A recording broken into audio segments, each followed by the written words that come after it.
Sorry, sad Browns fan. You know, I find myself rooting for the Browns. I enjoy watching Baker Mayfield play. I do too. I really do. This is a young kid still, and he's finding his way in the NFL and in life.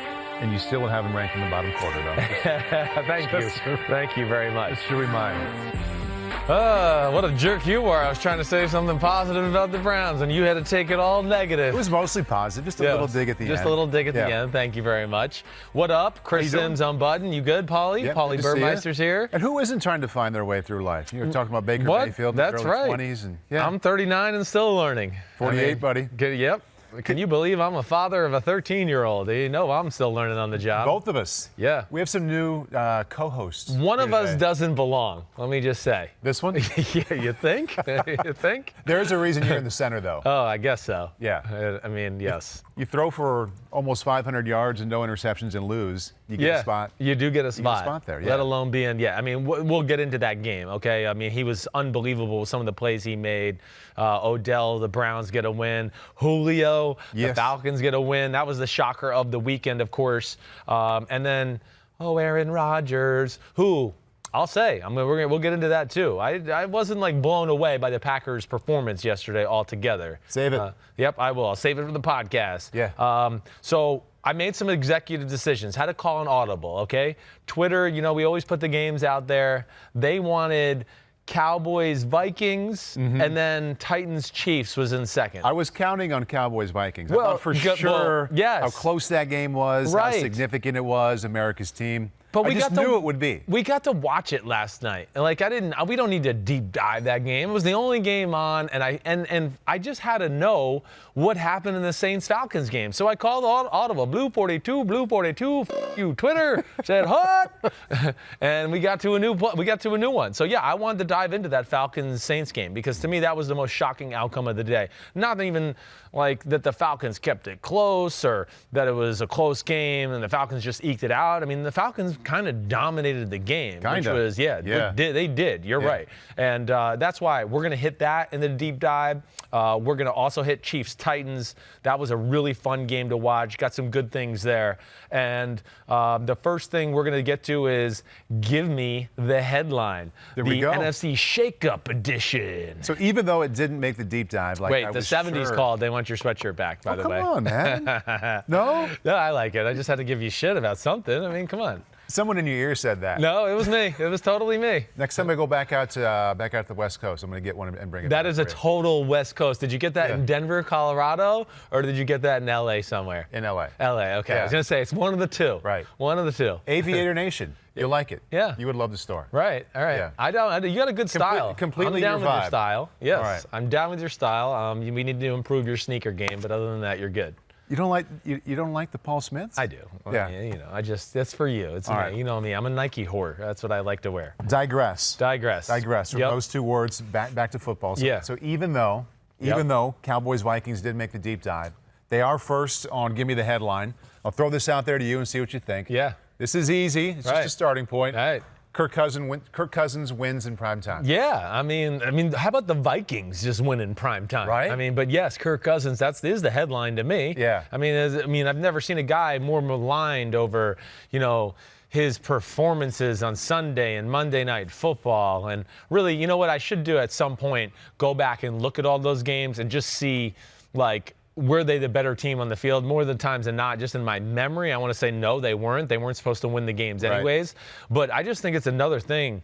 This Vikings football team, they're different than last year, of course. And I'm not so sure. I don't feel like they're a little bit more dangerous, maybe even than the team that went to the NFC Championship 2 years ago. Yeah, I know that's a bold statement because they were damn good. Yeah, they were. But I just think I look at it for two ways there.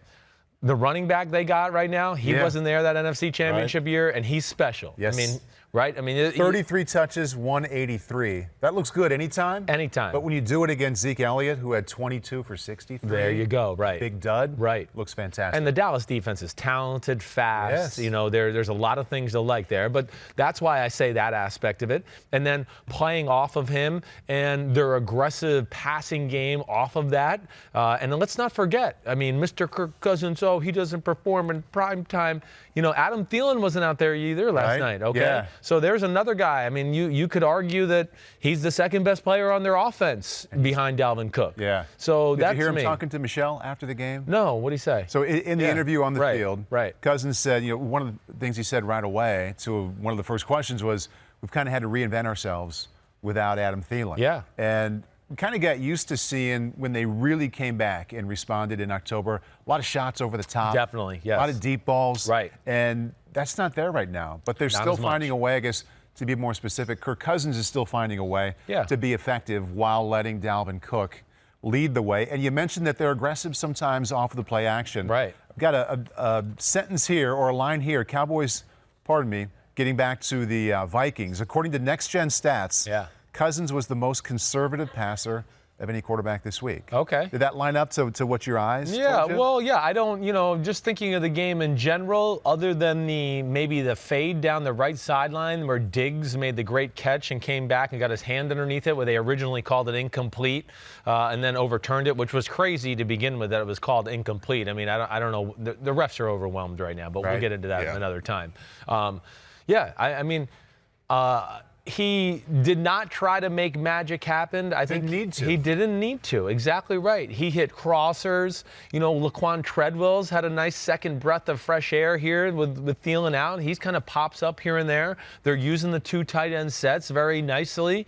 And, the biggest thing is, your defense, we know that's pretty good, but, I know you and I have talked about this a lot. And again, I'm big into offenses that make you defend the whole field. And although the Vikings, I'm not going to sit here and tell you they're the 49ers or the Ravens, or they're not going to they do make you defend the whole field, because Cousins will pull the trigger on the deep ball, like you said. They got a lot of crossing routes off the play actions and boots that they hit. Then you talk about the run game, and then you talk about the boots. Oh, he's throwing it back across the field on the screen pass to Dalvin Cook. Again, that's not the most complex formula ever, but it's still a good formula to make defenses go, oh, we can't cheat this part of the field, because they attack everywhere. And to me, that is one of the big keys for a really good offense. And I think that's what they got going right now. I mean, hey, him running for 97 yards, that little fucker Madison behind him.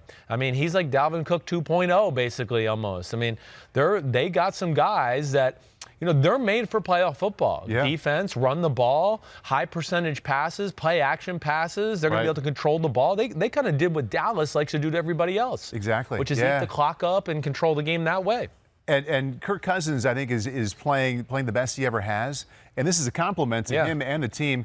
He's probably the third most important part of that team right now. I think so. And he just seems very comfortable in his own skin with the role he's playing there and the confidence he has. And he's over 70% like every single game. Ever since that Bears game, he has been great. I mean, he is. He has a little bit of almost like this, total focus, the world look in his face to me ever since then. And, hey, I know last week against Kansas City where they lost, it wasn't his best game, but I didn't come away from that game going, oh, they lost because of Kirk Cousins. Yeah, we talked about this last week. Yeah, that's not fair. Fine. He did. He played fine last week. He played fine. What do you think of the Cowboys in the Navy jerseys at home? Well, it's bad luck for them. I love those uniforms, right? I do. I'm just so used to seeing the white from the time I was a kid watching the Cowboys at home. Well, I know. That's what they want to wear, because Super Bowl V, they lost in those blue jerseys, and they think they're bad luck, and they're proven to be. Is it possible that it is? Well, I mean, I know when my dad, when I was growing up, the Giants, when they played home against the Dallas Cowboys, the Giants would wear all white because they were going to make the Cowboys wear those blue. That used to be a thing in the NFC and the NFC East. The Redskins used to do the same thing to the Cowboys. They'd wear their white jersey at home to make the Cowboys wear blue. The weird thing about last night is they wore the white pants with it. It was not the silver. It wasn't silver? No, it was it was a white. It was a little different look altogether. Cowboys, though, let's just flat out just get to this, okay? They're disappointing. I don't know other way to say it. The offense is dangerous and exciting, but they're not dominating. They did not dominate the line of scrimmage in the run game. I'll go back to what you've heard me say about Ezekiel Elliott for the last 3 or 4 weeks. Hey, he's really good. He's really good, but he's just not special right now. He is not in the class of Cook, McCaffrey, Nick Chubb, Leonard Fournette. I mean, that's just to name a few. I don't think he's in that upper echelons right now. And you know what? I give him credit because I heard him during the week. He kind of admitted he's not playing to that level, which I do give anybody credit when they kind of call themselves out and are honest with the public. Yeah. Instead of just being like, oh, what are you talking about? I'm still the best running back in the game. No, at least he kept it real there. And thankfully, they're in the NFC East. This is thankfully for their fans because they can figure it out and still be close to the top, if not on top. I mean, they're not in the NFC West where they'd be in serious trouble. Yes. Right now. Well, yeah, they would be in serious trouble. And yeah, I mean, the more we go, and we'll see how it all shakes out. But it's starting to look like you better win the NFC East if you're gonna make the playoffs in general. But hey, to me, the biggest thing is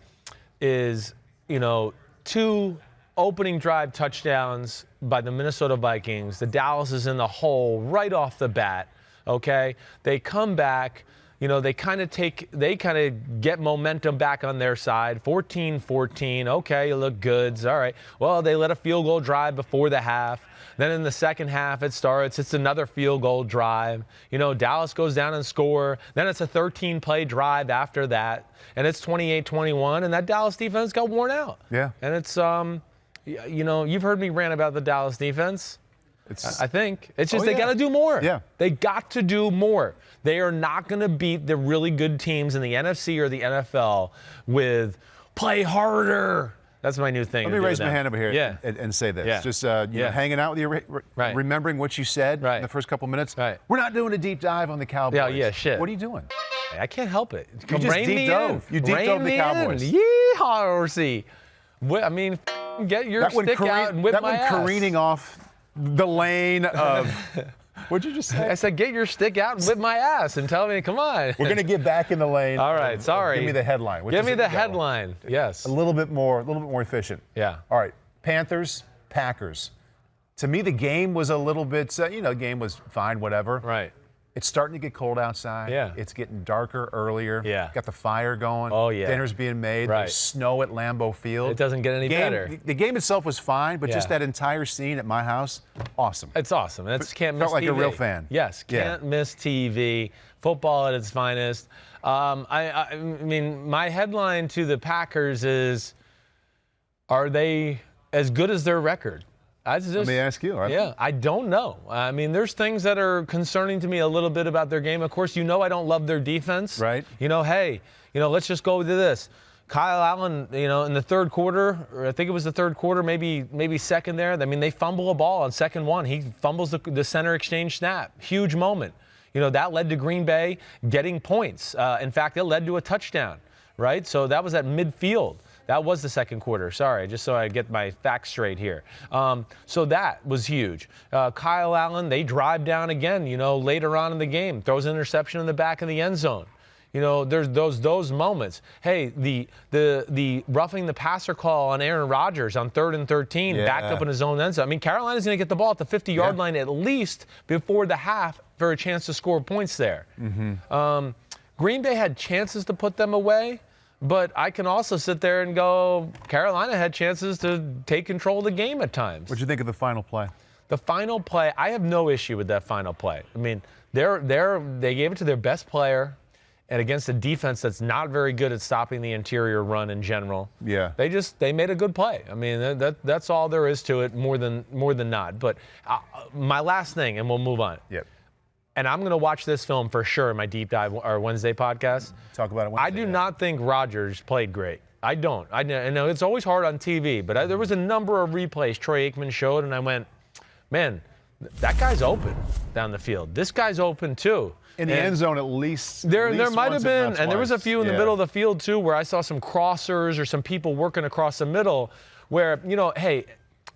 He tries to play too careful and perfect at time, would just be my assessment. You've said that a couple times recently. Yeah. He tries to play, and he can get away with it most times because he's Aaron Rodgers, and then he goes, oh, okay, we're down. Let me put the pedal back on the metal, and I'll push the envelope a little bit. Right. But I just worry, again, I'm not holding Green Bay to the standard of can you beat the 5-4 Panthers. I'm holding them to the standard of you're going to beat the Saints and the 49ers, and if you get to the Super Bowl, the Patriots and those type of teams, he's going to have to take advantage of all those completions or incompletions or the ones he missed in general. Rams-Steelers, another Pittsburgh victory. Yeah. Our guy, Matt Casey, his headline is Goff, McVay, shine is off. That certainly works. I had written down here, my headline, all caps, exclamation points. Whatever side you're thinking about. If you were kind of into what the Steelers were doing, you love what they're doing now. Right. And if you were a little worried about the Rams, you watched what happened in Pittsburgh yesterday.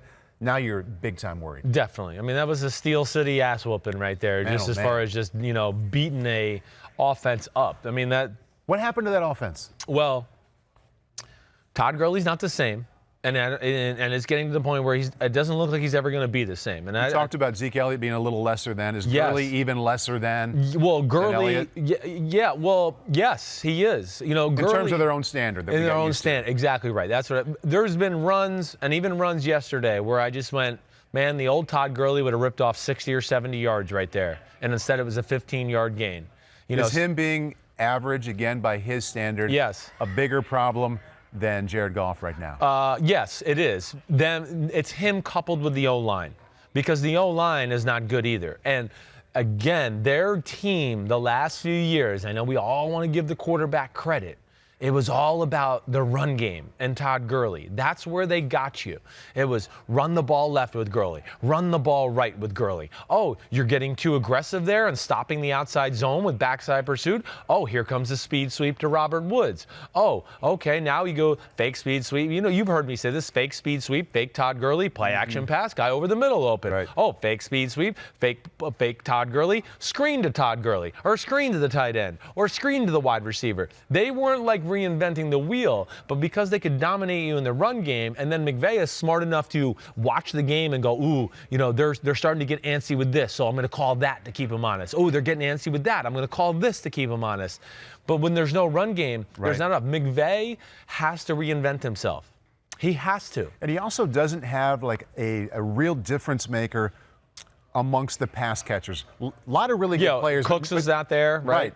But no one player, defensive coordinator, says we have to worry about this guy. And correct me if I'm wrong, but most defenses, after seeing a scheme that you've talked about, and you said when people come down to you a little bit and say you don't like Goff enough, you say I like him fine, I like the scheme better. Right. But without a real difference maker out wide, and with teams knowing what's coming scheme-wise, maybe they're really missing, in addition to Gurley being himself, someone out wide that a D coordinator is scared shitless. Well, I think that would be, I mean, Cooks does that to a degree, but yes, it's not like he's a superstar like Mike Evans or Odell, where teams are going, oh, we have to double him. Right. No, you're exactly right about that. That might be the next thing they need to do. Now, it's always, of course, better when Cooks is there. That helps everybody else. It's just one other option and mismatch through the day. Like, gosh, you got to cover Cooper, Woods, and Cooks, every pass play and all that. But still, with that O-line getting beat up the way it is, and then the simplicity of McVay's offense, he's going to have to kind of reinvent how he attacks teams. I really think he's got to go back to the drawing board, because they're not going to win with this formula. Right. They might beat the Bears next week, but it's going to be ugly. They're not going to do it with offense and like, oh, here's 30 points a game and Goff throwing the ball all around. No, there's issues there. And let's not forget, their defense played phenomenal too. Yes, I mean, the Rams' defense played phenomenal. What the Steelers, and hopefully we can get into this a little more on Wednesday. Spend a little more time. Yeah, well, I'm going to watch this one with for the Rams sure. and Steelers as well. This is another game. The Green Bay and the Steeler game, I am watching on film for Wednesday. That's 100%, because I want to watch it. But before we move on, just a quick headline about what's jumped out to you about the Steelers' defense. You don't have to go big picture, but in this game, what did they do to keep the Rams without a touchdown? Because even though they're not what they were a year ago, keeping that team without a touchdown is doing something. No, it is doing something. The Steelers' front seven, you could certainly argue that they're definitely top 5 in football. I mean, definitely. The two edge guys are beasts, Watt and Dupree. Cam Hayward's a beast in the middle. Tyson Alualu, Javon Hargrave, Devin Bush, Williams, 98 at middle linebacker. They got speed and physicality. They have a little creativity with what they do up front, okay? The guys on the back end are all smart, good football players, and Minkah Fitzpatrick's put them over the edge. Yeah, go ahead and apologize. Yeah, I have. I apologize today. I'll apologize again right now. I was wrong about that trade because I wasn't a fan of it, but he is. I was thinking of all the fans. Oh, it was me too. When it first happened, I was not cool with it. But Minkah Fitzpatrick, I mean, Rodney Harrison said last night, I think he might be the MVP of football as far as defense is concerned. Yeah. I get it. He's up there. Incredible instincts, really knows how to play the game. And the biggest thing is he's playing the position he's meant to play. Right. That's really, in Miami, they were trying to get the best 11 on the field, and because of that, they sacrificed him. Oh, he's a top 20 pick. We can make him a nickel or a strong safety. But that's not what he was, and you weren't getting the best out of him. Mike Tomlin and company are getting the best out of him. You know what they're also doing? Yeah. They're getting the best out of their own first-round picks on defense. Yeah. And your first-round picks as well. You mentioned Tyson Alualu, Mark Barron, Joe Hayden, Fitzpatrick. Right. These were all high picks elsewhere. Yeah. Who have found a home. They definitely have. And they, scheme fit, all of those things. Pittsburgh has a mold of the type of players they like, especially on defense. You better be a tough badass. Right. Who's willing to tackle. You don't care if you're a corner or not. Like, they expect their corners to tackle in Pittsburgh. They are a little different that way. That's why sometimes they lack in coverage, because they're like, well, we like our corners to tackle. Yeah, well, he can tackle, but he's not that great in man-to-man. But either way, Mike Tomlin, it's one of the best coaching jobs of his career to this point, because that offense is not special. They've invented 9 million ways to throw the ball 4 yards with Mason Rudolph, and that's that. But that was a remarkable win for them, and they're a pain in the ass. Now, Mike Tomlin's not the only Mike T around here. No, he's not. I mean, actually, we got a way bigger Mike T here at NBC, okay? Way bigger. Sorry, Mike Tomlin, I like you a lot, but our Mike T is kind of important, and that's Mike Tirico. His podcast every Sunday night, Tirico, Tony, Rodney, Florio, they recap the day.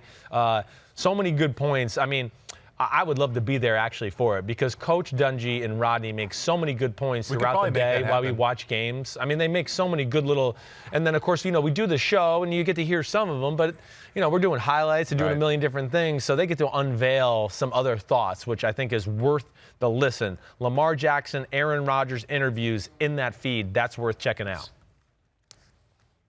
Pick a situation, and there's a good chance they won that situation. Third down, they were better. Both sides of the ball. Penalties, they were better. They outplayed us, they outcoached us, and they deserved to win. They certainly did deserve to win with the offense playing like this, or I guess with the Atlanta defense playing as well. Yeah. A lot of ways to look at how they dominated Drew Brees and Thomas and Kamara. But bottom line, the Saints didn't score a touchdown. No, they did not. And my biggest question, not about this game, but the entire weekend that I was looking forward to talking to you about. How did the Saints not score a touchdown? Yeah, okay, so, I mean, first off, the first drive of the game, you were like, oh, here come the Saints right down the field. Boom, boom, boom. They get down there. They have a little special design play for Alvin Kamara. He kind of slips. Drew Brees doesn't know what to do. They end up kicking a field goal. But really, after that point, I mean, it was tough sledding. Yeah. Now, and here's the play. I mean, we did a little thing on social media today, but this was the play here. They got a third and goal from the 3. And it's we're going to fake the toss sweep to Kamara as he's in motion, because they run this play, but he stops and puts the brakes on. Yep. Right? Drew's under center. Drew's under center. Line on the left hash. Exactly. Full back to his left just a little bit. They're going to fake like they're going to run the toss sweep to Alvin Kamara, who's coming in that speed sweep motion, and then he stops and goes back. Now, the play is designed for Kamara and Kamara only. He kind of slips, and now Drew Brees is like, oh, crap, he's slipped. What do I do? Because we don't really have any routes really called. This was a one-player design, and this was just for this. Now, I don't know if he scores. Deion Jones was not totally fooled here. You can see him out there. Right. But Alvin Kamara one-on-one in that space is a dangerous proposition for I think he probably would have. Even the greatest linebackers. Right, I know. So that was a huge moment. They leave 3 on the field.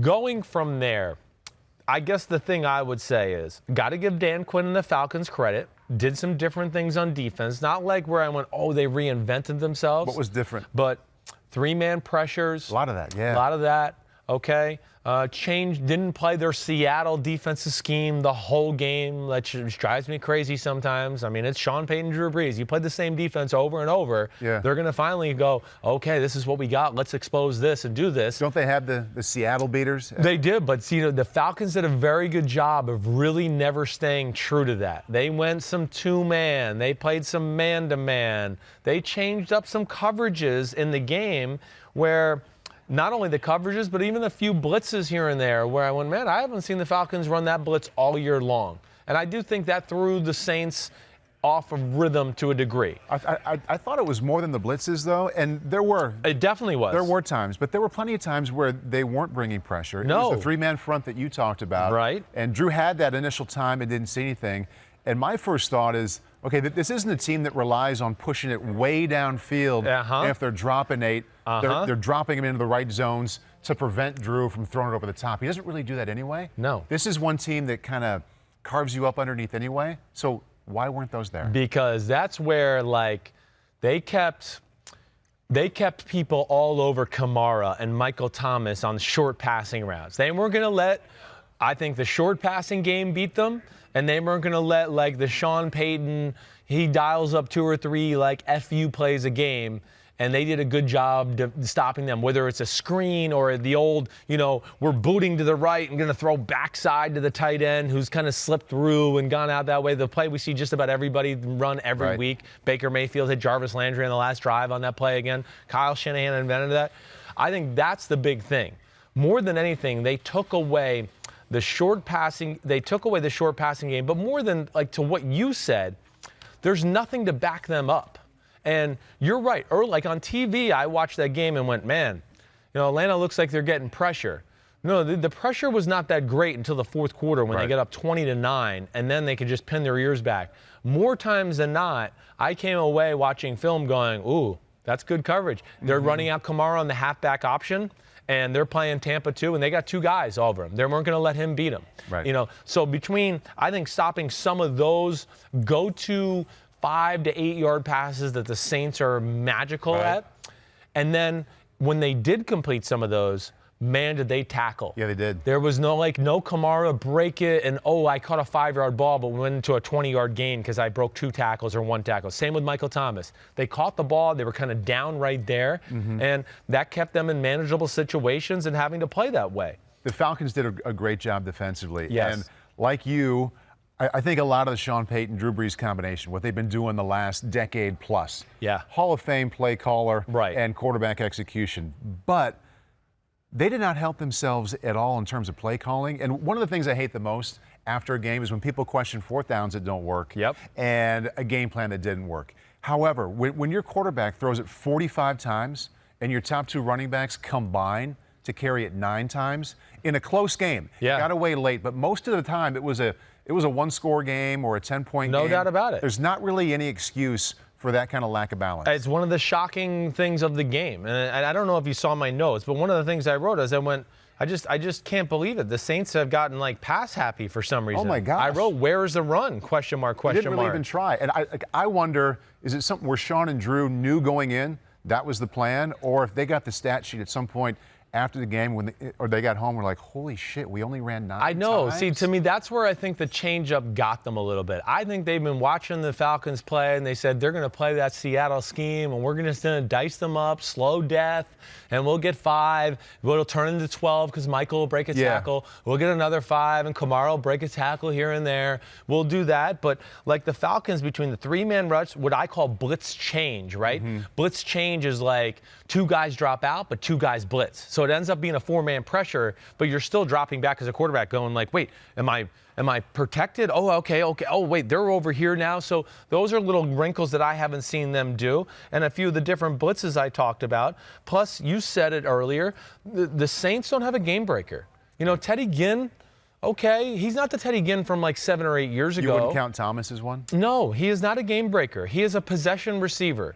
He is tough as hell. He's going to catch contested balls, but he is not a game breaker in the sense where I'm worried about Michael Thomas catching a slant and going 60 yards with it. No, that's not going to happen. He's going to beat you up over the middle. If he gets one-on-one on the outside, he's going to catch a back shoulder, but he's not going to beat you just like with sheer speed down the field. That's not his game. And I think that's a little bit, and this is about the time of the year last year where this started to rear its ugly head. It's like teams started to realize, wait, the Saints can't really throw the ball deep down the field. Why are we backing up so deep all the time? Right. So I don't think it was this early in November. No, it was later. It was the Dallas when game. They played against Dallas. The week after Thanksgiving, I think, last year. This is jogging your memory back a year. Yeah. But just thinking about that, what you remember about that game, any similarities to how you felt about that effort that was way below the Saints' norm? Yeah. And kind of set up what would happen in December? Yeah. And what happened yesterday? Well, yeah, I think it was like the Cowboys in that game, first off, were those linebackers and everything, that they were allowed to take some of those short passes away. They, Michael Thomas, Kamara, they couldn't get involved in that game to make plays like that. Right. And they had the corners on the outside to kind of go, okay, well, we'll leave them on an island. We're not worried about them. And they also have the similarity of young linebackers who can run. Oh, and that's the other thing. Teams. I'm glad you steered me that way. Exactly right. Because those dudes for the Falcons, they were phenomenal. Yeah. They were phenomenal. 59 Campbell and 45 Jones are made to stop that type of attack. And I really think, even some of those three-man rushes, they crowded the middle of the field. It was almost like, we dare you to throw it deep and outside the numbers. Go ahead. We don't see you do it. They were calling their bluff. And I really think, back to what you said, the no bounce, that's like what Sean Payton's going to kick himself in the butt for today. He's going to look back and go, why wasn't I running the ball? Because when we ran the ball, I opened up some holes. Yeah. But I think they kind of came in with a game plan and got stuck to it and never really adjusted off of it. Right. And I think that's really all of it. At the end of the game, when it got to 20-9, like Grady Jarrett and them, they started to kick ass up front. But I really think the short passes, the stopping the fuck you plays, which I called them, and then the stopping of the Michael Thomas, Kamara, just dissection short passing game over and over and over was a big thing of the game. And listen, people are going to look at this and go, well, Michael Thomas had 13 for 152. Michael Thomas had 52 on the last drive when the game was over. Right. Drew Brees had 78 yards passing when the game was over. Yeah. It's the non-competitive part of the game. I don't even count those stats. Yeah. To me, as an evaluator, I'm looking going, no, the game's over now. This is all bullshit stats. It's great. At the end of the year, everybody's going to forget about really what happened in the game. They're going to go, oh, Drew played pretty good. He was 287 yards.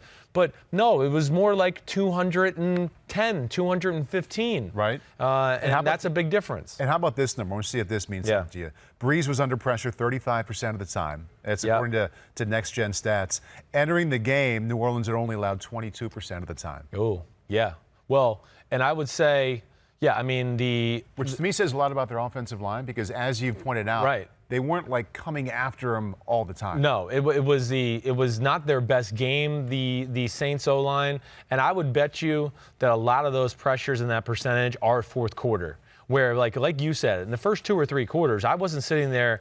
I was kind of taking it back on film, going, man, they're actually not getting after Brees quite the way I thought.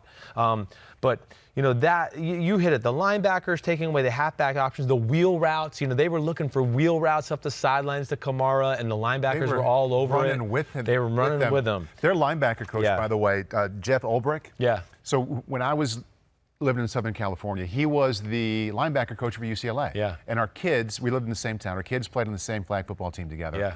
And so I was in Atlanta a couple of years ago for a game. Things weren't going that well. Yeah. He had a big smile on his face, and I was kind of like, why are you so upbeat? He was so excited about those 2 young linebackers and how they could run. He's like, Paulie, just watch these guys the next couple of years. Yeah. I've got the best group in the league. Yeah. And so we're seeing that a little bit. Listening to you talk about him reminded me of the background story in my mind with those young linebackers. So they have loved those guys for a little while. Last thing, and we'll move to the other side of the ball. I do think this, and I'm going to say this because these are bold statements, okay? I do think Drew Brees is aware of his lack of arm strength. Like, some of those 3-man rushes where I go, man, you got to smash that curl route in there. I know it's tight. I think he's very aware, like, ooh, I don't know if I can get that in there. So I'm going to be conservative that way. And I'll say this last thing, because Drew Brees is tough as hell. And I respect him that way so much. It was about as flustered as I've ever seen him be in a game. I saw him, I feel like, a number of times, like, oh, wait, Kamara's not open, and he was looking at the pass rush and, like, just couldn't believe it, like, didn't know what to do. Like, damn, every time I've dropped back this year, this has been open, and now what the hell do I do from here? I never really saw that from Drew Brees in a long, long time, and it just reared its ugly head. They'll get back right. It was a bad game by them in general, coming off a bye week, reading your press clippings. Everybody's telling you might be one of the best teams in the NFL. Right. I expect them to bounce back. Let's look at the other side just quickly. Yeah. And what jumps out to me, especially with what we talked about with the Saints offense, Matt Ryan had a decent game. Yeah. Good to see him back. Right. Played well enough, made some nice throws, made some nice runs on 3rd and 4th down as well. Which I mean, those are some of the difference of the game. Right. And to me, the biggest difference, we talked about the 45-9 for Brees and his running backs. Matt Ryan threw it 35 times. Yep. His top 2 backs ran it 30 times. Yes. And you would think, okay, they handed off or pitched it 30 times. They must have been kicking ass in the run game. They didn't total over 100 yards, those two guys. No, I know. But by doing that, it kept them on schedule. Yes. And allowed Matt to do just enough. Just enough, right. I mean, they kind of went with, like, I almost want to say it was like the Oakland Raiders game plan. Let's run the ball, high percentage completions. We're not going to take any chances. You know, had the one deep pass to Julio Jones on the deep cross right after Lattimore got hurt. That was really the only big explosive pass play of the game, right? I mean, I can't really think of another one. But I think you kind of hit it. And the one thing I liked, especially early, they didn't try to run up the middle on the Saints. You know, you're not going to win that battle. You're not going to run up the middle against the New Orleans Saints. Calvin Ridley got one off the edge. You know, they did a few of those. Oh, you know, Matt Ryan, he comes out on the center and acts like he's going to toss sweep it, but they flip it out the backside. You know, they did some of that to keep the Saints from just overpowering them up the middle. And if there's a weakness to the Saints defense, I would say it's their speed in their front seven. They are not fast. They're big and powerful. They are not fast. And the teams that have run on them have run on the edge. But I think you kind of said it. They just played smart football. The Saints killed themselves with some special team stuff. Okay, they let up a big punt return at one point where that gave the short field to the Atlanta Falcons early on, and that ended up being a field goal drive, I believe. So they had that, and then they also had, what am I missing on this? They had a block, was it a block punt? Hold on, I wrote this down somewhere, and I just can't remember. Oh, the roughing the punter. They had a roughing the punter too. So, you know, those played factors in the game. A roughing the punter that led to the score going from 20-9 to 23-9. Right. That was big. But really, more than less, it was a complete game and a cohesive game plan by the Falcons. A lot like, let's just say, the Colts playing the Chiefs on Sunday Night Football a long time ago. Let's run the ball. Let's control the clock. Let's keep their offense off the field. They never really got in rhythm, and they kind of just slowed death the Saints that way. Right. And that's ultimately what it was. And you're right about the Matt Ryan. The Matt Ryan runs, he had a 4th and 4 run. Yeah. He had a third down. A 3rd and 13 run, I believe, I want to say. Or it was a 3rd and 9 at the 20. It was 13-9, okay? This was a big run. And he, at the 20-yard line, and he ran and got a conversion, okay, which led to them scoring a touchdown a few plays later. Yeah. So those are with a bad huge. ankle in his 30s. Yeah, and they couldn't get off the field on some of those drives. And, I mean, the time of possession, what, 33? That's probably worse than that. I thought it was actually worse than that. Sometimes that matters. I think it mattered with the way that game looked yesterday. It did. Thinking about NFC South quarterbacks, I'm going to allow you to take a little victory lap here. Okay. Remember, was it last week or the week before we did quarterback rankings? Yeah, it was last week. Yeah. Okay. Yeah. And you, how dare you, had Drew Brees at 12. Yeah. Well, I mean, it's again. just 1 week. Well, I know. Well, people that looks pretty good. Well, I know. It's 1 week, but the Saints are 2-2 with Drew Brees. They're 5-0 with Teddy Bridgewater. Now, again, Drew Brees, I don't sit here like going like, oh, I'm happy to put him at 12 and make him feel like an idiot. Well, first of all, he's not paying attention to my rankings, so the he care anyways. But, yes, this is, you know, again, some of the stuff I see from this offense, I don't sit here and just go, oh, my gosh, Drew Brees. I go, yeah, Teddy Bridgewater did it too. And there's a lot of other quarterbacks that if you put in that same offense, they would do the same stuff. So I'm not going to sit here and just hold it into high regard all the time. And, so I feel confident about that. That was good. Yeah. We're just warming up, though, on this victory lap. Okay. You're on about a third of the way done. Let's go to L.A., visit a couple quarterbacks, Goff and Rivers. You didn't have either one in the top 16. No. Neither one in the top half of your quarterback rankings. Took a lot of shit about it. Again, and not easy. Not easy. Oh, you don't enjoy it, but we like to point out when things, you know. Well, yeah, I mean, everybody likes to shit on me when I'm wrong, so if we don't stick up for me, then who the fuck's going to stick up for me? I mean, that's really all it comes down to. Right. But, I mean, I think you saw, again, Phillip Rivers is still really good, and Jared Goff is still really good. It's not about that. But to me, the biggest thing, again, with like Phillip Rivers, we'll go into that a little bit.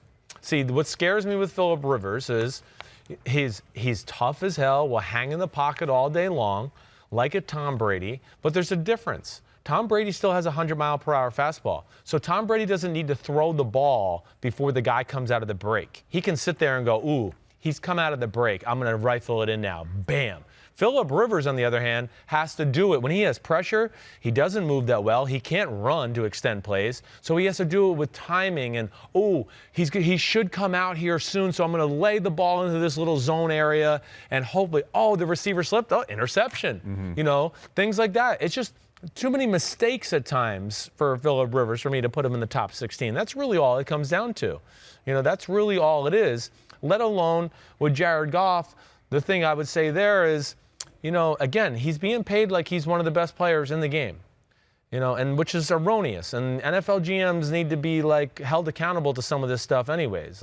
They should have offered him $28 million and been like, who else wants to offer him more out there in the NFL? Anybody else going to offer him $35 million? I would have liked to seen that to put to a test. But somebody probably would have matched. Maybe. I mean, you're putting that on a maybe scale. You're probably right, because right now that's the going rate.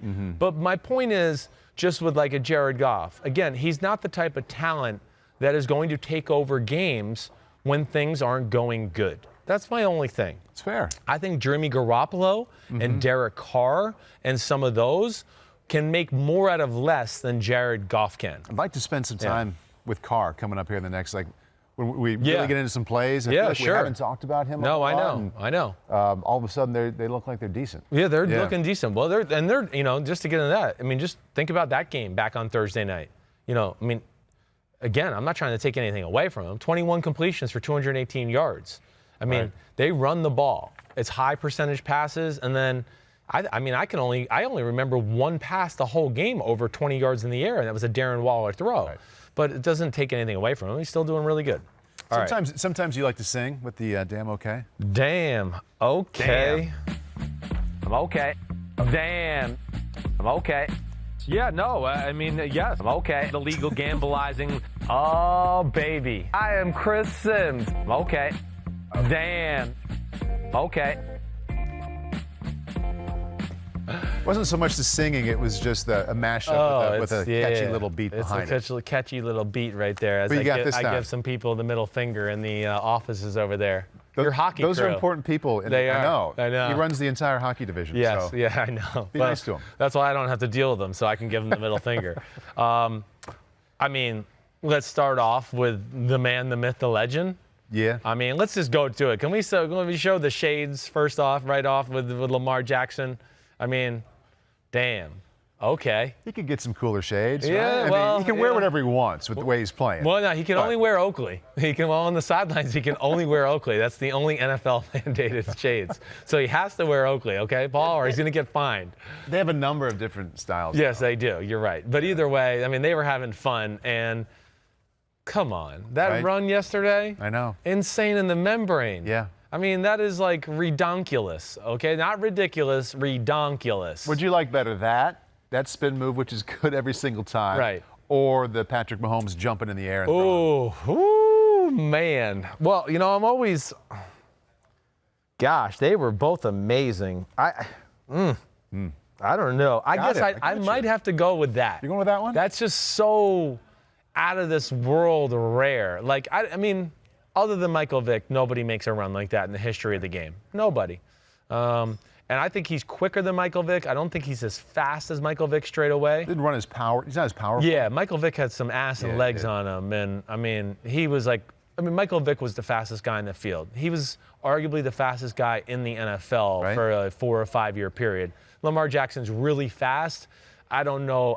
He's not faster than Tyreek Hill and some of the other guys in the league right now. No. I'd take Jalen Ramsey in a race too, some of those top-end corners. But still, unreal what he did yesterday. The running, the throwing, all of it. And it's all based around him and his skill set.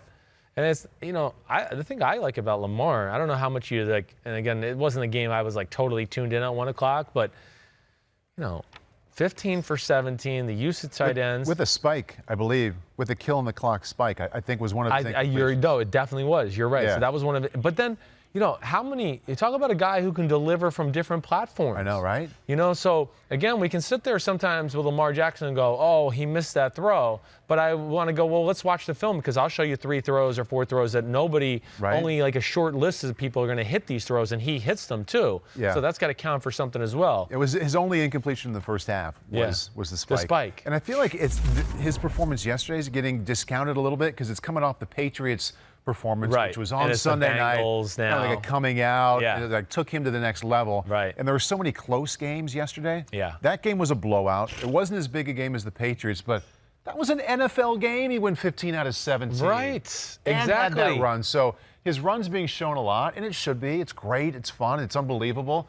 But his efficiency yesterday, just because it was the Bengals, doesn't mean that we shouldn't applaud and put a bunch of exclamation points at the end of that. The Bengals were in a game against the Rams 3 weeks ago. That's right. I mean, it was 24-10. It was closer than that. And they're in a game against the Jaguars and the Ravens the week before that. They were close. So to your point, you're exactly right. What he did yesterday was amazing. And we'll see what Russell Wilson does tonight. Yeah. And in Deshaun Watson with his bye week, and then Aaron Rodgers not having a great day yesterday. I mean, Lamar's the leader in the clubhouse right now. I don't think you can deny it. I don't care what his numbers are going to look like at the end of the year. The bottom line is every game I come away watching the Ravens, the 3 or 4 biggest plays of the game are made by Lamar Jackson on either side of the ball. So whether the team he's playing or it's his team, he is making the biggest plays of the game, which more times than not is leading them winning football games. I've got my own damn okay this week. Good. I know you have one more. Yeah. But I'm going to jump in and let you exhale a little bit. I'm going damn okay Ivy League. What? All right? Okay. We used to cover the Ivy League on NBCSN, and Yale-Harvard was always a fun game. Sure. And there were a couple guys for a couple of years that were like, when I did the games with Ross Tucker, I'm like, I wonder if these guys are going to make it in the NFL. Yeah. Great stories in the Ivy League. They dominate here, but kind of doubtful that they'll end up playing on Sundays, if even making a team. Anthony Ferkser, tight end for the Tennessee Titans. Okay. Big touchdown catch yesterday. Yes, he did. So damn okay, Anthony. Damn okay. Way to go. Way to go, Ivy League. And Foye Oluokun, linebacker from Yale. We talked about how the Falcons dominated the Saints offense. Right. He led Atlanta in tackles yesterday. Damn, he led the team in tackles? Yeah. See, that just tells you I'm not looking at the stats. I'm kind of just watching the game. That's phenomenal. So Ivy League, way to go. There's some players in the Ivy League. I mean, we're going to see Juszczyk tonight out of Harvard for the 49ers. He's back healthy at fullback. Yeah. So he'll see what he's got. I remember him at the Senior Bowl. Who's winning the Ivy League right now? Ryan Fitzpatrick? Oh, yeah, Ryan Fitzpatrick. Who's winning right now? There was a game at Yankee Stadium. I think it was. But Harvard was undefeated, right? And Harvard and Dartmouth, are they not undefeated? Am I wrong about that? I don't know. Either way, it's the Ivy League, and they should be playing in the 1AA playoffs. Please do that. That would be nice. Hey, thinking about Ivy League, yeah. Brian Fitzpatrick. Yeah. I think you're going to hit up Brian Flores. Yeah. Brian Flores. Oh, they're tanking for Tua. They're going to lose every game deliberately. Oh, somebody needs to tell the Dolphins coaching staff then, because they're still coaching the shit out of their team. I mean, they're not giving up. I mean, that's where I just, I know those guys. I worked with those guys in New England. They're psychos, like hard-ass psychos. Will fight players in the locker room if you don't, go at it and, work hard and be detailed every day. They're not giving up. And, yeah, give them a lot of credit yesterday. I mean, Flores had the defense making plays. Ryan Fitzpatrick makes a few plays, and they win an ugly one against the Colts. But there they are. It's really 3 weeks in a row. Yeah. They had the Steelers on the ropes. They did. Then they win last week, of course, and get another win here now. Somebody needs to tell them they're tanking. They're losing their spot at the top of the draft. It's such a stupid media narrative. It is. Maybe some people making decisions about draft picks, will lead you to think that, but there's no way the players are playing to tank. Or the coaches. Yeah. The coaches, nobody's going to, if Brian Flores gets fired 5 years from now, nobody's going to go, oh, that year he went over from 16, they were deliberately losing. Yeah. They were deliberately going 2-14. Maybe no, it's going to be on his gravestone forever. Maybe they're playing for the LSU quarterback now anyway, instead of Tua. No, they need to play for Herbert up in Oregon. I know, you seen him? Yes, but that LSU-Alabama game was the game of the year in college football. That was a lot of fun to watch. Burrow's really good. I don't think he's a first-round quarterback. I don't think so. I think so. I haven't seen him enough. But he can be a starter in the NFL. I do think that. I don't think he's a first-round talent, though. Oh, by the way, before we put move on from damn okay, Yale. Oh. Bulldogs leading the Ivy League. Oh, so Yale-Harvard this year, or Yale-Harvard's not going to be as big. But Yale and Dartmouth are undefeated, though, right? Dartmouth is a game back, Matty. Yeah. Who's yes, Yale's one game up. Yeah. There Okay. All right. Good. I'm glad we got the Ivy Leagues all set up. You good with that, John McDonald? John McDonald's here. He's disappointed the Giants lost, as am I yesterday. What the Jets beat us? Like, what the hell? Those ugly black uniforms. It's not significant when the team has 2 and the other one has 1 win. Damn, I just ugh. Yeah. Damn Jets. That used to hurt me when I was a kid. Black uniforms are bad. I don't like them. Yeah. I mean, you're the Jets. That's not what you wear. You're green and white. The green helmets look good. Yep. All right. Roto World, okay, football podcast. Those knuckleheads over there, don't ask me about your fantasy team, okay? That's my read for Roto World. Don't ask me about your fantasy football team. Just listen to the Roto World football podcast. They'll get you right. They got it all covered. I talked to them throughout in the building, throughout the week. They're always walking around here. Good dudes, yes. Funny. I'm going to bust in on their show on a Sunday one day. I've been warning them it's going to happen. But they will have you covered of who to start, who to sit. What are you going to add if you don't care? Well, just your personality? Well, no. What do you mean? Oh, I'm going to bust into the show and just rag on them and just ruin the flow of the show. I'm not going to add anything other than disruption. Yeah, putting Josh Norris in just giving him what do I want to call that? Such a nice guy. Don't knucklehead. Nuggy. I couldn't think of the damn word. Yeah, Nuggy. Yeah, knucklehead. I'm gonna give him that. Right. I'm gonna give him that. All right. Yeah. That's fair. All right. You ready? Yeah. Here we go. We got Chiefs Titans next, and we're gonna play a little big red Andy Reid post game press conference first. We were too sloppy. You come down and you play like we did. Again, head coach's responsibility. You can't do it like that. Contrary, I thought Mike did a nice job with his football team. They played well, aggressive, and we need, we have an opportunity to put the game away. We need to make sure we do that. Again, that's my responsibility. Andy's always great about taking responsibility. Nobody better. Every single time. Takes more bullets than any coach in the history of football. So he said his team's too sloppy. I see his quarterback didn't throw a pick, completed over 70%, threw 446. Right. How did they lose that game? Yeah, because when you have those kind of numbers, right, you're not supposed to kick 4 field goals. That's the biggest difference. I mean, Titans scored 5 touchdowns. The Chiefs scored 3 touchdowns and kicked 4 field goals, let alone didn't even get to attempt one because of a botched snap. Right. And then, of course, had the one blocked at the end of the game. But, hey, first off, just go to the end of the game. They're up by 5 points. They're about to kick a field goal, and you're going to go, the game's over.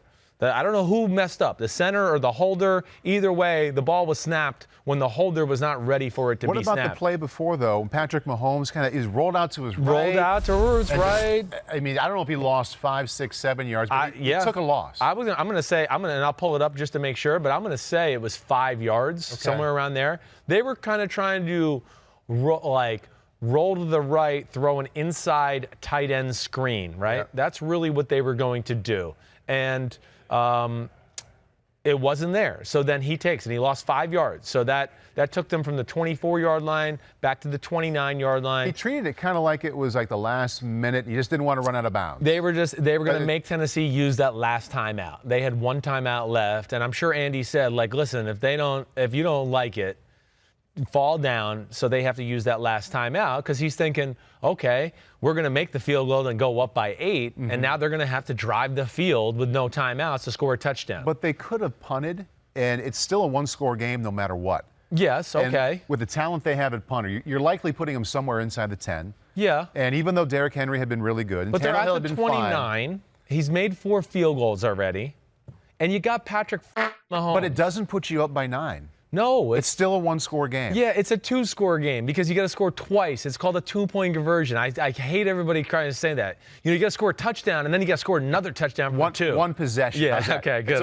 It's a one possession game. I like that. Okay. Yeah. But, yes, I get you, but I still like the chances of that rather than trusting my defense, who was kind of falling apart a little bit at the second half. I think that's probably where he's scared. So then even more reason to pin him down at the 5-yard line? I think that's just not the way I'm not going to micromanage that situation too badly. He's going to play aggressive. If I'm going to complain about what I saw there at the end of the game, I'm going to go, they ran the ball great between the tackles all day. Just run the ball up the middle. It's 3rd and 2.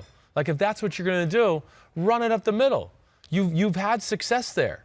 And that's the only complaint I would have about that little scenario there. That's the big thing. I mean, the game was a blast to watch because Patrick Mahomes made some of the damnedest throws I've ever seen again. I mean, it's unreal, let alone the touchdown pass. There's a few other ones. So, the touchdown pass, he has the Tyreek Hill from the 11-yard line, fading away. He's coming across the field. He throws the ball like 40 feet in the air, so Tyreek can just go zoom and run under it and catch it. To his left? Yes. I mean, I feel like watching him play is like if you're on the bag of Phil Mickelson and watching him around the green, and the way he would choke up or like bend over, or like find a way to get it close to the pin, just all feel and talent. All feel, wrist and hand. He's kind of that way with any kind of throw you want. I'm with you. Steph Curry, it's almost like him watching and shooting threes. You're just like, damn, did he just shoot that one out of that kind of like technique? Damn, splash. Like, you're like, oh, it's the same kind of thing. They just have tremendous feel, tremendous hand and wrist. It's something my dad and I talk about a lot because you got to make a lot of throws like that in the NFL. There's things I like about what they did offensively. You already heard me say their biggest problem is they settled for field goals. Listen, they're not there to settle for field goals. They got a lot of money and assets invested in that offensive side of the ball. They need to score touchdowns. So, was there a pattern of something that the Chiefs didn't do in those situations to put it in the end zone, or something that Tennessee's defense did? I can't say anything down in the red area where I was like, Tennessee's smart. They're pretty well coached on the defensive side of the ball. So, those are New England guys. When you get down there close, they're not going to give you one-on-one opportunities. They're going to drop people in coverage. They're going to double the right players more times than not. But really, this one part of the game, and this is Kansas City's built to come out and overwhelm you with, holy cow, plays, speed, his arm.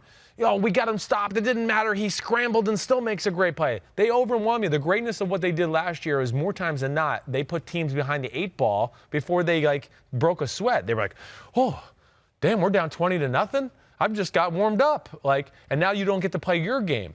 And they had Tennessee on the ropes. They're up 10-0, okay? Now, they had, penalties. There's no excuse.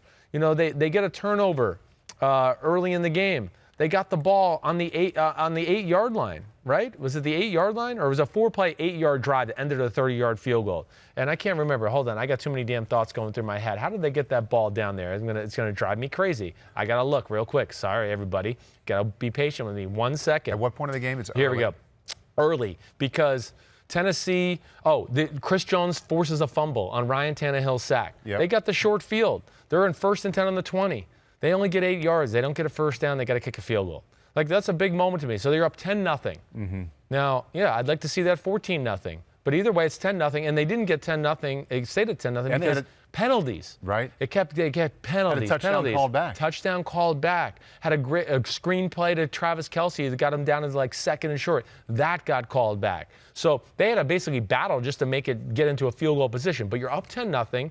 They get another stop on the Tennessee Titans. They got the ball around, I'm going to say, their own 46, 47-yard line. And they have a 3rd and 10.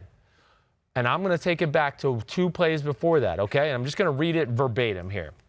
Okay, I've liked some of the things I've seen from Kansas City early on. They're putting Mahomes underneath the center. They're running the play-action passes that Matt Moore was doing that I went, wow. You asked for that? I asked for it. I want to see 7- and 8-man protections and let those dudes run downfield and make things happen. But here they are, up 10-0. And Mahomes, at this point, he has 2 plays where I go, man, Patrick Mahomes, almost any Sunday I've seen, hits these plays, and the game breaks wide open. And he, on the first one, and I believe this was on 1st and 10, he's got a max protect, and Tyreek Hill running a post down the middle of the field. They do a little play action. Sammy Watkins running a go up the right sidelines. He throws to either one. He throws to Sammy Watkins. He's going to walk in. He throws a deep ball to Tyreek Hill and overthrows him. Okay, they missed that. Damn, all right. 2nd down, I think they ran. It doesn't really matter. Who gives a shit? 3rd down, Tennessee brings the max blitz. They got 2 receivers to the right again. It's Hill and Watkins. Okay, they max protect again. Man, they got him. Mahomes fades away. They run, basically, for everybody out there listening, they got Tyreek in the slot to the right. Sammy's outside of him. Tyreek runs a straight go route. Sammy Watkins is going to run the in cut. The defenders run into each other. Wide open. He's wide open. He hits him. It might be a touchdown. He overthrows it. They have to punt the ball. Ryan Tannehill throws a bomb the next play. First is a touchdown, but then they rule them down at the 20. They score a touchdown a few plays later. The game was never the same. Right. It was a game from that point on. They were this close to being up 17-0. Exactly. Yeah. I mean, they could have been up 21-0 if they don't screw it up on the first field goal drive there. If they get up 17-0, if the game's that out of hand early, maybe they don't get to the point where Derrick Henry is really that effective. Exactly. That's what the magic of them last year was. They took teams out of what they wanted to do because you're going, we're down 20-0. We can't be patient with the run game now. The game's going to be over by the time we get the run game going. Right. So that's the greatness of what they do. But when they settle for field goals and miss those opportunities, eventually their defense broke and all of that. But I really think as a whole, again, I mean, he was so fun to watch. Damian Williams fumbling, and then Rashad Evans picking it up for a 53-yard touchdown return. I mean, so it was 10-7. Yep. And now the next drive, they fumble, and now all of a sudden in a game where they were up 10-0 and about to knock them out because the Titans are wobbly on the ropes. I mean, it's like, damn, they're on the ropes. They're about to go down. And all of a sudden it's boom, boom. They connected with a few punches, and all of a sudden, oh, shit, I'm back in a fight. Right. And, it went from bomb to touchdown 2 plays later, fumble by Damian Williams. Holy shit, we're losing 13-10. How did that happen? Right. And they missed an extra point later on. You had the 2 field goal botches at the end, and that's how you lose a football game in the NFL. It's textbook right there. It's how you blow a football game when really they were the better team on the field. And how about defensively? Yeah. Kind of hit them offensively. Defensively, last week we sat right here. Yep. You praised Steve Spagnuolo for some of the adjustments they've made. Yep. They found a way to beat Kirk Cousins and the Vikings. How is it that Derrick Henry and Ryan Tannehill, down 10-0, we talked about how they should have been down more, found a way to get better as the game went on and put together these late touchdown drives against a defense that just a week ago adjusted well and got better. Right. Well, they're, like we said, so the Titans holding them to field goals, kind of let them hang around, find their rhythm. Tannehill, I came away looking at the game going, I mean, when Tannehill had somewhere to throw it, the slightest window, I mean, he stripes it in there.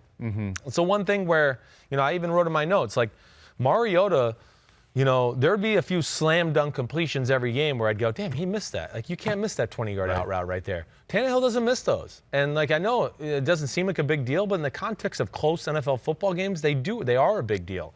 So I look at it like this. They actually did some very good things on the defensive side of the ball. I mean, it wasn't like they were blown out of the water. It was 371 yards, and Tennessee got a lot of them on, the last drive of the game. But the run game fits were an issue. They did actually a very good job in the pass game until that last drive, really. The last 2 drives. Tannehill's running beat them because they got caught in some we're going to play man robber, where it's man across the board everywhere. The 2 safeties, one goes kind of plays the middle of the field. The other one goes deep. So when you play those coverages, there's nobody there for the quarterback. Tannehill's played enough football to go, hey, they got nobody for me. Right. I'm going to tuck it if nobody's open. And then there's another time they played 2-man. Same thing, man across the board, but now the 2 safeties are deep. And he realized, oh, everybody's covered. There's a little lane. I'm going to rip it off and make a nice run. How did Derrick Henry have that long of a touchdown run? Okay, so this is the play. It's like what I would call in John Gruden's offense, it would be 97 boss, all right, back on support.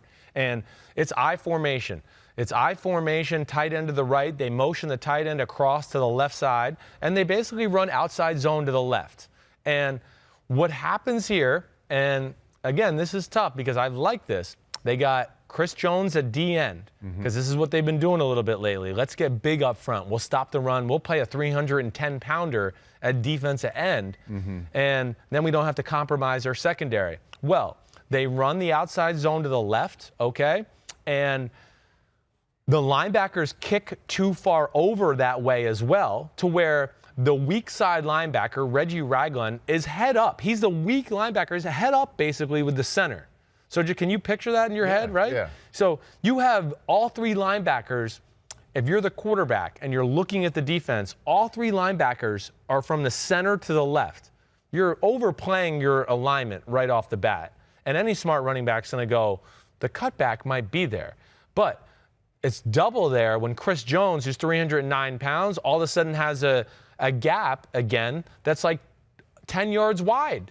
And he couldn't close it down far enough. So he didn't close it down and left a cutback lane for Derrick Henry. It looked kind of He broke like one tackle, like the one from last week. Like what they did to the Chiefs. Well, it was reach to the left, not there, one quick cutback, and make one safety miss, and boom, you're gone. And they tried to like play it like the safety was down weak, and then they rotated really late. So Juan Thornhill is rotating to get back in pass coverage, and now he sees the cutback, and he's trying to stop his breaks. Let me try to make a tackle, and good luck trying to come downhill out of control, making a tackle against that beast. Yeah. I mean, he's a beast. How is it that the Chiefs' defensive front, and we talked a number of times about how they can wreck games, especially Jones.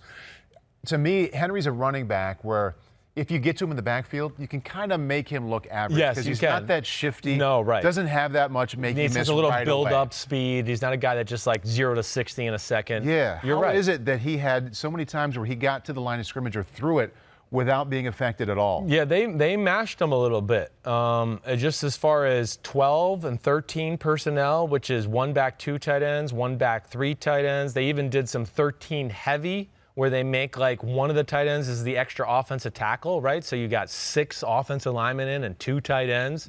And they kind of just mauled them and pushed them back. And that was all I could really say as far as that is concerned in the run game. They just kind of pushed them around more times than not in the run game, especially in the second half. That's really, because he only had 49 yards at halftime. So he had what does that equal? 139 yards in the second half? I mean, that was just pure domination, let alone, like you're saying, when he gets downhill steam and then can go through the line of scrimmage at his size and speed, linebacker arm tackles, no way. Linebackers squaring him up. He's still going to fall forward for 3 yards. There was a lot of that. And I think that was the big thing. I wasn't as concerned with the Chiefs' defense as I thought I was going to be as I watched the film. What did you think of Ryan Tannehill? Tannehill he just knows how to play quarterback better than Marcus Mariota. And I think his runs and the big post throw and the drive was phenomenal. I thought the last drive was similar to what Matt Moore did a week ago against the Vikings. I know we're talking about the same team, but he hit a couple really big throws to put him in position, and Tannehill added a big run. Definitely. 2 big runs, I believe. Maybe it was one. It might have been one. Yeah. It was 20. Yeah, maybe it was a drive. Yards. I might be thinking of the drive before we had another good run, too, in a similar situation. But he also had the 2-point conversion. Yeah, I mean, which was a great run, too. Lowering his shoulder, tough. But, yeah, his experience, he knew, they're in those coverages we talked about, 2-man, man robber, where he knew nobody was there to account for him. And he's fast. I mean, he's a 4-5 guy coming out of college. I mean, he went to Texas A&M. He started at receiver. And here we go. Here's the play that won the game, okay? Here it is. It's just 4 verticals. It's 2-man coverage, okay? And the play before this was the same exact play, except he hit the tight end on the right side. And then the next play, they came back and said, let's do it again. And they did it again. And as you see, the zebra slot receiver, anybody who's watching on YouTube, like Adam Humphries was in the slot to the left. It's 2-man, so it's man-to-man underneath. You got the 4 corners covering the 4 receivers, a linebacker on the halfback, and Adam Humphries. Go ahead, John McDonald. Look at it. Look at that beauty drawing there. But how are you holding that pen, by the way? I don't know. I'm a lefty. Everything's messed up. But he basically runs the 4 verticals, but does a great job of acting like he might run a little of an out route, turn his shoulders, and then hit it back to the middle. And Tannehill threw a strike. Tannehill did a great job. It was a wonderful strike, but he had that moment where he was at the top of his drop, Chris. Yeah. And he wanted to throw it. And that little shake hadn't happened yet, and he just waited. He had a little split second of wait and patience and threw it at the exact right time and looked like a veteran quarterback who had started for a number of years, which is exactly what he is. Yeah, exactly right. That's exactly what he is. But you're right. It was 1 scramble on the last drive. Right. It was a scramble the drive before. So he had a scramble and then 2 4 vertical plays, and they score in a 4-play drive. I mean, that's insane to do that. He scrambled left for 18 yards. He threw an incomplete pass, which was a great throw to A.J. Brown, who dropped it down the left sideline. And then he throws the seam to the right to Ferkser, I think, and then left to Adam Humphries, touchdown. And then, hey, Kansas City still got down the field and had a chance. Yep. I mean, just unbelievable. But my big takeaway from that, again, the Chiefs are not going to be world beaters on defense. I still am not just like, oh, they're horrible, horrible. They actually were all over the pass game for the most part of the day. This game came down to like misalignment by the linebackers in some of those run plays. I talked to you about how they kicked them over and did things like that. There was a few times they lined up and I just went, I don't know how you defend the backside, guard tackle gap. How the weak side linebacker so far kicked over strong that there's nobody there. I mean, how can he get there if they just run straight downhill? There was a few of those runs where I just questioned the alignment of the linebackers by the Chiefs. And I'm sure that's how they were coached. They weren't just doing this. There was something in the game planning that week where they wanted them to kick over. Right. And they just never readjusted after that. Before we put this one to bed, move on to the highlights, the headlines again for some more games. Those two teams played 10 times. How many times did Chiefs win? 8. About right. I think so. You could even, I think so. Would have guessed 7, but maybe 7 if we're going to be. But kudos, 7 or 8. Kudos to Tannehill. That's right. And to Henry to Vrabel and Dean done. Pease for playing like good defense in the fringe red area and red area to holding that group to 4 field goals. Hey, it's like the old New England philosophy. We score touchdowns, you kick field goals. We score touchdowns, you kick field goals. All right. The saving face edition of Give Me the Headline. Buffalo, Cleveland. Hey, Browns get back on the winning side of things. It could be any kind of headline with Baker Mayfield. He has my attention, my headline, no matter what he does, whether it's positive or negative. He's must-watch TV. Yeah, he is. Get off my back is what he said yesterday. I mean, that's what the Browns were saying in general. I mean, there was a great clutch drive at the end of the football game. It wasn't pretty. That's a good defense they played in Buffalo. And Buffalo, again, their defense getting run on a little bit. But the offense has got to help out too. That's the one thing. Just week after week. I mean, it's just not enough consistency. And Josh Allen's still raw and learning on the fly. Not that he played bad yesterday. Their run game too. I don't like their running backs. That's my big problem with Buffalo too. They want to run the ball, and I want to go. You don't have a runner that's faster than 4.7. Right. So it's hard to be really good at running the ball when all your running backs are slow. But good for Cleveland.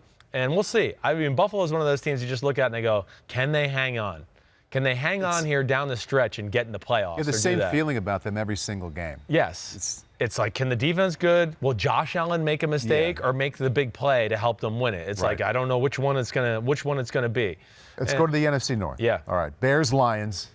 Thank God, if you're a Bears fan. Yeah. Thank God Stafford didn't play. That's the headline. Thank God Stafford got hurt. Right. I mean, they lose if Stafford's playing. I don't have any doubt about that. Their offense still was shitty yesterday. Trubisky made, the touchdown throws. Good for him. One was a swing pass to Tariq Cohen that you and I could have made. Mm-hmm. The other 2, they were good. Yeah. He threw a contested ball to the tight end who made a good catch, and then he threw the corner route to I can't remember who it was. But, their defense is really good again, too. Their defense has got to be sitting there going, damn, can we sustain a drive? Can we get some rest? Can we get some help at some point? They just die out at the end of every game. That's what they're up 20-6. They're just dying because they're like, we're on the field the whole damn game. Here's an official number for you, Chris. Yeah. All right? Yeah, go ahead. We checked this. Jeff Driscoll was 2.5 yards past the line of scrimmage on the final one. Yeah. Trust me, I flipped my lid. I heard. Oh, you heard that they told you this? Yeah. We exaggerated that number just to try and get that. It was about that. Yeah. I mean, it was clearly past. I was, there's a reason they tried to convert him to a receiver last year, okay? He can't throw. There was chances there. It was there for the Lions. The Stafford thing shocked me in general. But, I mean, again, look at the Bears' offense. Now, they're 2 for 12 on third down, 226 yards of offense. They really only had 2 drives the whole game. Okay? They really only had 1, and it was the 10-play, 80-yard drive, and he threw the touchdown pass to the tight end, Brownecker or whatever. Okay? Other than that, it was 2 drives. I'm right. They had the other drive for a touchdown that gave them 13, and then Driscoll threw a really bad interception backed up to start the third quarter, and that's how they got their third touchdown. But they're off. I still don't. The Bears, maybe they beat the Rams because it's the battle of inept offenses this week. They didn't move the needle too much. They didn't. My confidence is not great. Yes, right. Battle in New York. You talked about it a little bit. I know you're hurt. Damn. Jets, Giants. Damn. It does hurt me. I hate to hear the Jets fans and this Matt Casey in my ear. This asshole is a Jets fan over here. He's yelling, yeah, meet the Jet. The Giants side of the headline to me is a lot of yards, but a lot of hits. Yes. Talking about Daniel Jones. Yes. Makes some nice plays. Look at the stat sheet. It's great. He had him in the game. Right. about a month ago, or however long ago it was, where we first saw him play in that first start against Tampa Bay. Yeah. We both praised him for how he stood in the pocket. Yes. Like, until the last second, Right. would get rid of it and then get blown up. Right. Now it just seems like he's taking more hits than he should. Yeah, he is. And again, this is if you're going to have a problem, this is the kind of problem you'd like the guy. You'd rather him be like standing there too much rather than he's getting out too early and seeing ghosts or whatever. And I'm not even trying to say that to take a shot on Sam Darnold. But, yeah, he will stand in there and too long. Like, there's times where I want to go, man, it's over. Tuck it, run, move, do something. They're not coming open. You've been sitting there for 6 seconds. Like, do it. But either way, he has proven that he is a hell of a quarterback, and he is a hell of a thrower. My headline would be the best football player in New York right now is Jamal Adams, okay, because of what he did yesterday. And, hey, listen, he's a little bit of a, hothead at times, what he says. But, the sacks, the strip sack fumble for a touchdown, the 4th and 1 tackle he had, those were game-changing, momentum-changing type plays that were big time. And I think he kind of just reminded everybody, like, hey, Saquon's good, Daniel Jones good. That's the name that came to mind. Right. When you said best football player in New York. Saquon's still the best. But, yeah, Saquon's still the best for me. So how does he rush 13 times for 1 yard? Yeah, well, that's another issue, too. And the Giants and their run offense for the second week in a row, I don't feel like there's any what do I want to say, persistence or like want to do it too much. That's frustrating to me. I do think they're getting a little enamored with Daniel Jones throwing the ball all the time. And he's a great thrower. I get it. He's pinpoint. He throws perfect spirals. He can push it down the field, all of those things. But they got to find ways to get Saquon the ball more. But damn Jets. Damn, you're John McDonald. I am. Yeah, always was. I'm not telling you what Matt Casey, Jets fan, is saying in my ear right now. Yes, he is. He's saying eat something. He's saying eat store high in transit. Did you know that? That's what it stands for? Really? Store high in transit. You just made that up. No, I did not. 100%. Store high in transit is what the word shit came from. You got to explain that. Because in the old days, they used to put the manure on the top of the train, right? So it wouldn't smell. So it said store high in transit, S-H-I-T. That makes sense, but he's making it up, right? I promise you. No? I promise you. I know, I promise you. I'm right on that one. Now, I always thought fornication under consent of king, that's wrong. Somebody made that up. Okay, I thought you watch Braveheart and you're like, okay, yeah, the Scottish people are. You're right. That whole rule, right? Prima nocta. Remember that? I love Braveheart. I do. Yeah. Yes. All right. Moving on. Road. We have one more headline for the actual NFL. Arizona, Tampa Bay. Yes. All right. Guilty pleasure. Game didn't mean a lot. Yeah. Had a lot of mistakes. Yes. It's a fun watch. It was a fun watch. I had my eyes glued to it a number of times because it did. It was up and down the field.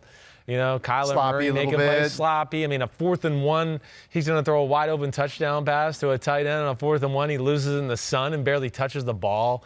But I guess, 2 aggressive offenses. I think that was the fun thing about it, just high-flying football. Mm-hmm. Like, what situations? Forget that. We're throwing it 40 yards here.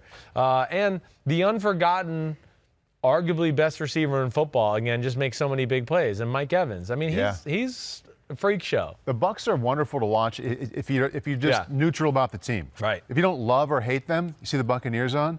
It's a good way to spend 5 minutes or 2 hours. You're right, because they're never bashful about throwing bombs, trying things like that, and their defense is going to give up plays in a hurry too. So you're going to see their offense back on the field in like 4 minutes. So you're going to be, they're back on. Here they go. They're throwing deep to Mike Evans, and Kyler Murray is just special. We haven't hit him much. I know, and we haven't. And, he was in my quarterback rankings and all that. He's special. There's just no other way to say it. Like, if that team was better, we would really be hitting him more and more. But some of the plays and throws he has on the run every week make my jaw drop. And he made some plays yesterday. Again, that system is still finding itself.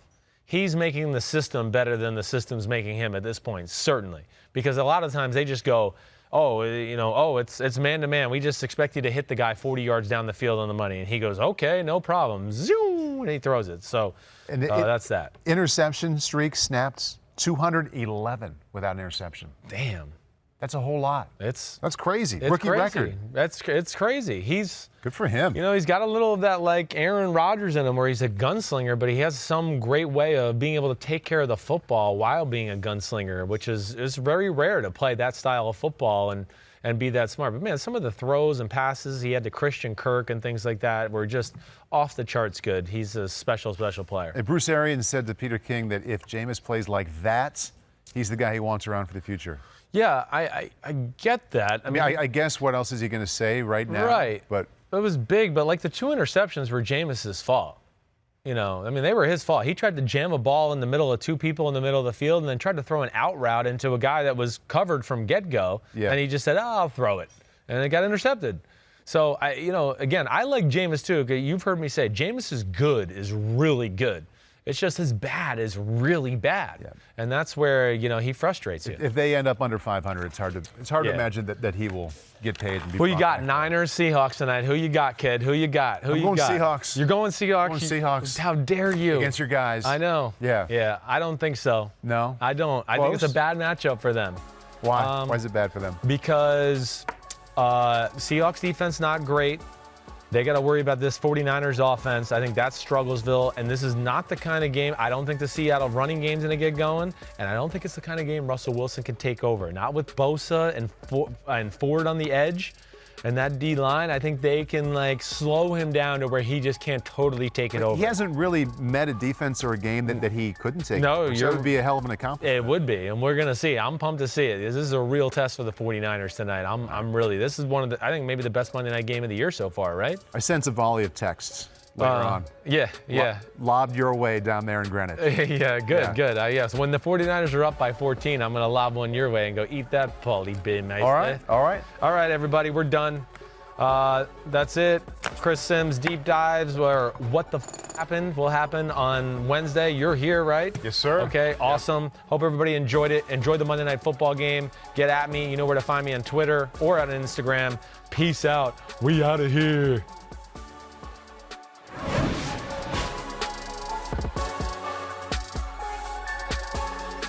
Yo, what's up? Come on, man. Subscribe on YouTube to Chris Simms Unbuttoned Podcast. I need you. Please hit the subscribe button, please.